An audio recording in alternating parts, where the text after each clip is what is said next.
আপোনালোকে জানে আপোনালোকে চিনি পায় যদিও অসমতে চিনি পায় তেখেতক আজি আহিছে কাৰণ তেখেতে ৰংজলি ব্লগত কৰ্মকৰ্তা মানে কৰি আছে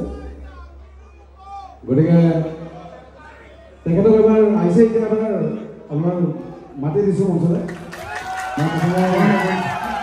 আমাৰ ৰঞ্জিত তালিকা বহুখিনি গীত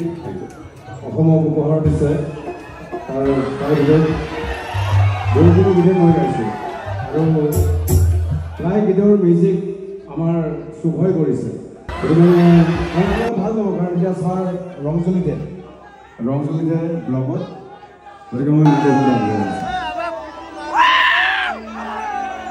প্ৰথমে আমজোৱা অঞ্চলৰ আটাইলৈ মোৰ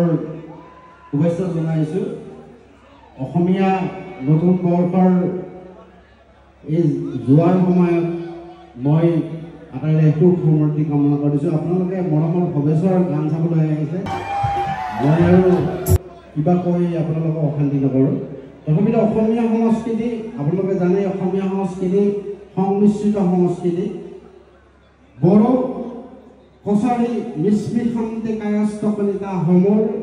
সৰু সৰু কৃষ্টিৰ সংমিশ্ৰণত ঘৰ লৈ উঠে এই অসমীয়া সংস্কৃতি আমি আচলতে অসমীয়া হিচাপে প্ৰত্যেক অসমীয়াই বৰ বৃদ্ধা ভূমিকাই আমি ইয়াক বিশ্ব দৰবাৰলৈ আগবঢ়াই নিব লাগে তাৰ কামনা কৰিছোঁ আৰু আপোনাক সহযোগিতা কামনা কৰিছোঁ ধন্যবাদ খুব ভাল লাগিল কাৰণ সময় নাপায় আজি আমাৰ এটা ঠাইতে প্ৰগ্ৰেমটো পৰি গ'ল সেইকাৰণে লগ পাই খুব ভাল লাগিল এবাৰ জয়মত বজাই দিব লাগে